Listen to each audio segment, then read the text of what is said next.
Night ক্লাবের বাইরে একজন সন্দেহভাজনকে আটক করে পুলিশ যখন ব্যক্তিটিকে নিচে ফেলে জোর করে হ্যান্ডকাপ পরাচ্ছিলেন, ঠিক তখন একজন মহিলা ও একজন পুরুষ সুযোগ বুঝে গ্রেপ্তার হওয়া ব্যক্তির গলায় থাকা সোনার চেইন ধরে টানছেন আর সন্দেহভাজন চিৎকার করে চোরের বিরুদ্ধে আপত্তি জানাচ্ছেন।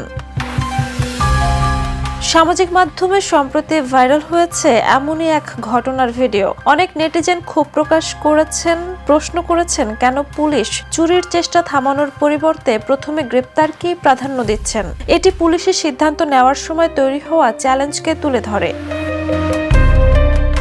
ঘটনার স্থান বা সত্যতা জানা যায়নি, তবে ভিডিওটি ক্রাউন ওয়ার্ল্ড নামের একটি এক্স অ্যাকাউন্ট থেকে পোস্ট করা হয়েছে, যা মাত্র 24 ঘন্টায় 1 মিলিয়নের বেশি ভিউ পেয়েছে এবং জনসাধারণের মধ্যে ছোটখাটো অপরাধের বাড়তে থাকা সাহস নিয়ে ব্যাপক আলোচনা সৃষ্টি করেছে। Jhuma Mridha, the news.